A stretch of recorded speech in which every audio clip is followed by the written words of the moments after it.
Indiana Fever have a very, very interesting decision to make in the next, at this point, probably a little less than 24 hours when it comes to Justine Bassat, who has been rotting away on the bench as a development contract player this entire season, who has never been given a chance. And look, I will say this right up front before we get into why the Fever need to make a decision. I have no idea what kind of career Justine Bassat could have, whether or not she's able to take that next step. What I do know is looking at everything she brings to a game and to a team with her skill set, that she is potentially an absolute fantastic fit for a Caitlin Clark offense. 100%.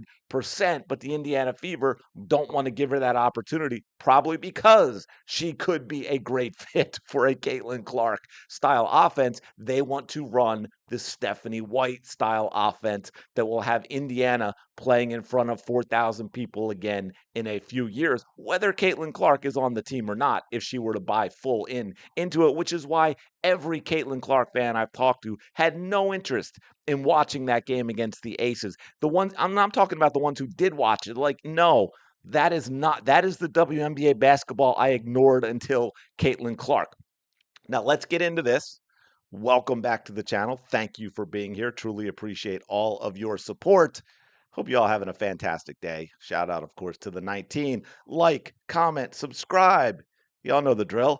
So, if you could read here, I haven't decided if I have this on the screen, not maybe I'll take it off for editing to surprise you, but the Aces have signed Justine Bassat to an offer sheet. I believe, correct me if I'm wrong. My understanding is the Indiana Fever have 24 hours from this in order to make a decision, and that decision must be moving Justine Bassat to the actual active roster, which would involve cutting someone from the active roster. By the way, the Aces have to do the same thing because they have a full roster of 12. They will need to cut a player because this is not a development contract deal with the Aces. It would bring Justine to the active roster. What are you going to do, Indiana Fever? Now, all the Caitlin Clark fans know what they want the Fever to do, and we all know what the Fever should have done at the beginning, but that doesn't mean they will do it because who is going to go? Now, the Aces, Becky Hammon, y'all have probably heard me talk about her. Not a huge fan of Becky Hammon, the human being, but that's not going to keep me from acknowledging the fact that Becky Hammon is one of the best coaches in the WNBA. The Aces are the team that took a shot at signing Kennedy Carter after she missed the entire 2025 season for attitude problems, I guess might be the easiest way to describe it. And that has been an absolute payoff so far for the Las Vegas Aces.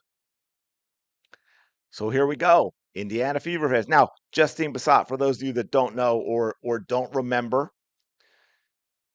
she had a fantastic senior year at Vanderbilt. She is one of the top 3-point shooters in the league. In fact, let me see. I have it up here. I want to say like 42, 43%, but let me double check. And I have it on the small print, so I got to lean in to this. But let's see. 42.2% on a career high 6.6 attempts last year. By the way, in her 4 years of college, her next highest was a 4.3 attempts per game in her sophomore year. So 6.6 attempts per game is, getting into Caitlin Clark territory. So it's not like she's a fantastic 3-point shooter on, zero point 0.8 wide open attempts per game like some players get because they sit in the corner or what have you, and they're not guarded. They're basically shooting practice threes.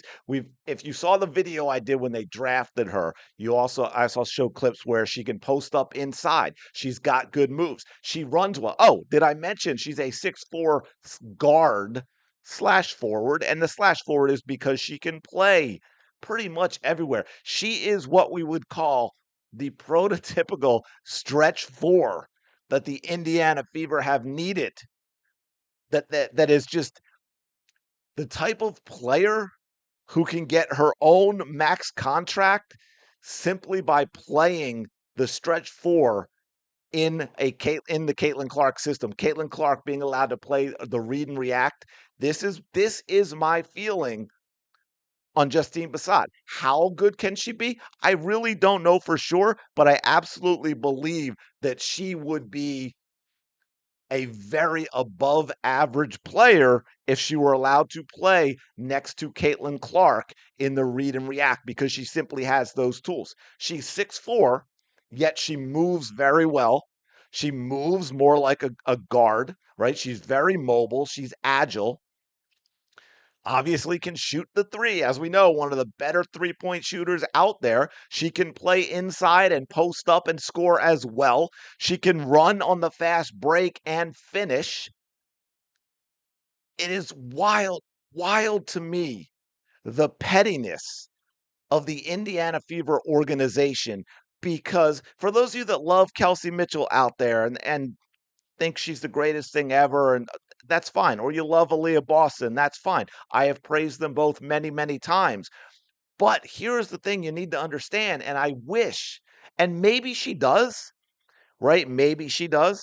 Maybe Kelsey Mitchell does understand this and just hasn't been real vocal about it, which I get when your head coach, who's currently there, doesn't want to play that system and is also making you the focal point of the other system. But Kelsey Mitchell would actually, and we saw it again post Olympic break 2024 when we saw the peak of Caitlin Clark style basketball in the WNBA.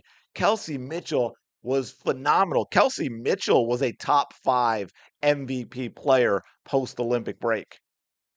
I think a lot of people kind of forget that with everything that's happened since, but Kelsey Mitchell is actually a much better player who will get just as many, if not more points in a pure Caitlin Clark read and react up-tempo Indiana Fever style basketball game than she does right now. And you know what? She won't have to work nearly as hard for those buckets.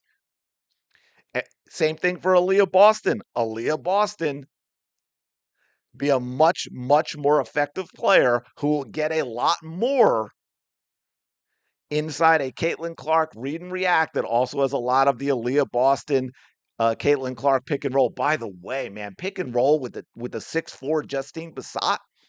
Even, yeah, I want to say this. I don't know if she has I don't know if she has the whole game to hang in the WNBA, but I do know that she has a skill set that she might be a more effective pick and roll partner with Caitlin Clark than Aaliyah Boston is. She's just as, if not more agile and quicker on the feet and the ability to get to the rim if she were to say on the pick and roll, receive the ball and, foul line extended with a little room to go to the bucket. Justine Bassat can do that.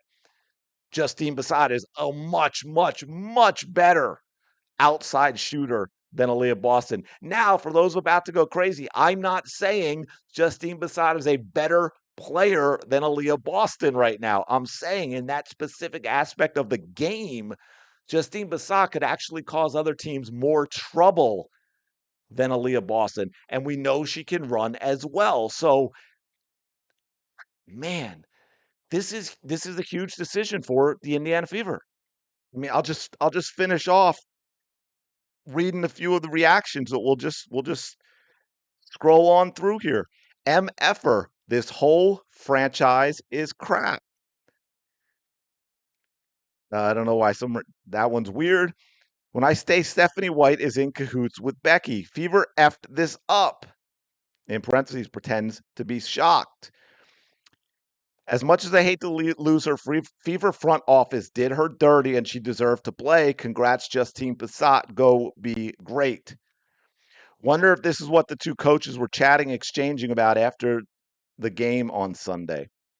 I swear, if the Fever FO don't sign her to a standard contract in the next 2 days, I'm going to lose it.